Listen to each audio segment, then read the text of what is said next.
사람은 의도적으로 자신의 속마음을 감출 수가 있습니다. 하지만 그 사람이 살아온 과거의 흔적인 얼굴은요, 숨길 수가 없습니다. 관상은 이런 면을 읽어내고 그 사람을 활용하는 능력을 기르는 것입니다.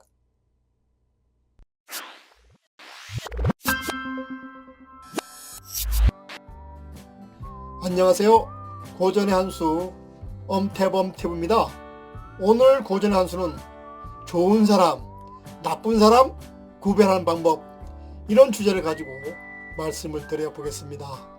우리는 사회생활을 하면서 생내논에 꼴값 아래 꼬락서인하고는 이런 말을 한두 번씩은 누구나 다 들어봤을 겁니다. 보통 이런 말은 부모 자식 간에 하는 말이거나 또는 어른들이 어린 사람한테 하는 말입니다. 그동안 산전수전 다 겪고 공중전까지 치른 그 사람들이 경험담에서 나온 말입니다. 관상학에서 얼굴은 생각을 담는 그릇이라 그랬습니다. 생각이 맑고 고요하면요, 얼굴도 맑고 고요합니다. 생각이 야비하거나 거칠면 얼굴 또한 야비하고 거칠게 마련입니다. 우리가 살아가면서 사람을 제대로만 파악할 수 있다면 성공의 열쇠는 이미 쥐고 있는 것과 같습니다. 따라서 이번 시간은 좋은 사람과 나쁜 사람은 어떻게 봐야 하는지 관상학적 관점에서 자세히 설명을 해보겠습니다. 우리가 관상을 공부하는 궁극적인 목적은요, 크게 두 가지로 나눌 수 있습니다. 첫째는요, 운명을 미리 알아내서 사람들의 근심을 털어주는 겁니다. 즉, 피흉추길이라 해서요, 운명을 미리 알아내서 흉한 일은 피하고 길한 일, 즉 좋은 데로 나가는데 그 목적이 있습니다. 관상서인 수경집 상선에서는요, 예전에 현명한 사람들은 모든 사람에게 방향을 잘 잡아 재앙을 피해 길한 곳으로 가게 하였다라고 했습니다. 소위 길흉, 좋은 것과 나쁜 것을 미리 잘 판단해서 사람을 구제하고 만물을 이롭게 하는 방법으로 관상을 공부해야 한다고 했습니다. 둘째로는요, 지인택술이라고 해서 그 사람이 어떤 사람인지 잘 알아보고 기용해야 한다는 것입니다. 인물을 잘 식별하는 일보다 귀한 것은 없습니다. 인물을 제대로 식별할 수만 있다면 이 세상을 살아가는데 무척 도움이 됩니다. 그러나 사람을 제대로 볼 줄 안다는 것은요, 무척이나 어렵고 힘든 일입니다. 그러나 자연의 섭리와 인간의 삶을 이해하면요, 사람을 제대로 보는 일이 그리 어려운 일만은 아닙니다. 왜냐하면 자연은 대우주이고 인간은 소우주이기 때문입니다. 인간의 얼굴에는요, 자연이 녹아 있습니다. 이번 시간은 인간의 얼굴과 자연을 서로 비유함으로써 인간을 이해하는 데 다소나마 도움이 되었으면 합니다. 관상학에 의하면요, 머리는 하늘에 비유하며 발은 땅에 비유합니다. 따라서 머리는 하늘처럼 높고 둥그러야 하며 발은 모나고 두터워야 한다 했습니다. 그리고 눈은요, 태양과 달에 비유하니까 해와 달처럼 밝게 빛나야 합니다. 코와 광대뼈는요, 사나이에 비유하니 적당히 솟아야 합니다. 그리고 입은 바다에 비유하니까 크고 넓어야 합니다. 그리고 뼈와 살은 돌과 흙에 비유합니다. 따라서 뼈는 단단하고 살은 흙처럼 풍요로워합니다. 머리카락과 수염과 털은요, 나무와 풀에 비유하니까 수려해야 합니다. 이처럼 얼굴이란 자연을요 고스란히 닮았습니다. 이런 자연의 원리에 근거해서 사람의 얼굴을 볼 때는요, 얼굴에 있는 12궁을 먼저 살펴보면 사람을 보는 안목이 생기게 됩니다. 12궁은요, 관상학에서 얼굴의 부위를 12개로 나누어서 사람을 알아보도록 만든 것입니다. 12궁 중 첫 번째 명궁은요, 눈썹과 눈썹 사이인 미간으로 거울처럼 맑고 환하게 빛이 나면 행운이 들어온다 그랬습니다. 둘째 재백궁은요, 코로 재물과 부귀를 담당합니다. 코가 휘지 않고 치우치지 않으며 곧게 뻗어내리고 살집이 풍부하면 일생에 재물이 많아 부자로 산다 그랬습니다. 셋째 형제궁은요, 눈썹을 말합니다. 눈썹은 부드럽고 가늘면서 초순돌같이 눈을 덮어주면 대인관계가 좋고 형제간에 우애가 있다고 했습니다. 넷째 전태궁은 눈두덩이를 말합니다. 전태궁은요, 재산이 많고 적음을 볼 수 있는 곳으로 특히 부동산 운을 보는 곳입니다.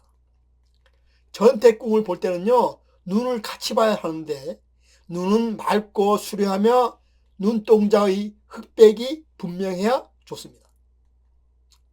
또한 눈동자가 검으면 일생 사업이 번창하고 눈이 가늘고 긴 봉황의 눈에 눈썹이 높게 붙어 있다면 귀하게 산다 그랬습니다. 다섯째 남녀궁은 두 눈 아래에 있는 부분을 말합니다. 이곳을 누당 또는 와잠이라고 합니다. 이 남녀궁이 도톰하고 넓으며 밝은 광채가 나면요, 자손이 많고 복과 녹이 끊임없이 이어진다고 했습니다. 여섯째 처척궁은요, 눈꼬리 부분에 있으며 이것을 간문이라고도 합니다. 이곳이 밝은 빛이 나고 윤택하면 부부가 평생 해로하고 한평생 재물운이 좋아서 풍족하게 산다고 했습니다. 일곱째 노복궁은요, 턱에 해당됩니다. 턱이 둥글고 풍요롭게 가득하면 주위에 따르는 사람들이 무리를 이루어서 따른다고 했습니다. 또한 광대뼈가 턱과 서로 잘 어울리면 한 번 부르면 100사람이 대답하며 따른다 그랬습니다. 이 밖에도 관상을 살펴보는 방법이 많습니다. 걸음걸이를 통해서 그 사람의 담대함과 유약함을 살펴볼 수 있습니다. 또한 안신, 즉 눈빛을 살펴보고 전체적인 그 사람의 기세를 파악할 수 있습니다. 그리고 한동안 편안하게 앉아 있도록 해서 그 사람의 자세의 안정성을 살펴봅니다. 그 다음에 식사나 다과 등을 함께 하며 먹고 마시는 동작이나 자세를 보고 그 사람의 행동의 가볍고 무거움을 살펴봅니다. 또한 가벼운 대화로서 나이를 알아보고 음성을 들어봅니다. 그리고 얼굴의 기색을 살펴보아서 현재의 건강 상태를 판단하기도 합니다. 이런 모든 것을 조합한 가장 좋은 관상은 10,000원짜리에 인쇄된 세종대왕의 얼굴입니다. 여러분은 지금 10,000원짜리 지폐일 거라서 세종대왕의 얼굴 그림을 한번 봐주시기 바랍니다. 지폐에 있는 세종대왕의 이마는요, 반듯하고 눈은 봉황의 눈에, 코는 그 모양이 동물의 쓸개를 매다른 것 같은 현단비를 가지고 있습니다. 그야말로 최고의 관상이라고 말할 수 있습니다. 우리는 사람을 보는 안목에 따라서 나의 인생이 바뀝니다. 오랫동안요, 이순신 장군은 이름 없는 장수에 불과했습니다. 그의 그릇의 크기를 알아본 사람은 서해 유성룡이었습니다. 당시 좌의정이던 유성룡은 이순신의 성품과 충성심을 단번에 알아보고 그를 전라좌수형에 청구했습니다. 종 6품에 불과하던 이순신을 6단계를 뛰어넘는 정상품의 자리에 파격적으로 발탁한 것입니다. 이로써 이순신 장군은요, 임진왜란을 막아내며 명장으로서 그 이름을 날릴 수가 있었습니다. 그릇이 큰 사람은요, 그릇이 작은 사람을 금방 알아볼 수가 있습니다. 하지만 그릇이 작은 사람은요, 큰 사람을 알아볼 수가 없습니다. 내가 수준이 낮으면 사람 보는 눈도 낮기 마련입니다. 관상학은요, 단순히 한 사람의 운명만을 점치는 것이 아니라 타인을 객관적으로 바라볼 수 있는 능력을 키우는 학문입니다. 삼성 창업주 이병철 회장은요, 인사 결정에 관상을 가장 잘 활용한 사람 중에 한 사람입니다. 관상으로 인사를 결정한다는 사실은 조금은 어리석게 보일 수도 있습니다. 하지만 관상을 보고 사람을 뽑는 것은요, 그럴 만한 이유가 다 있습니다. 사람은 의도적으로 자신의 속마음을 감출 수가 있습니다. 하지만 그 사람이 살아온 과거의 흔적인 얼굴은요, 숨길 수가 없습니다.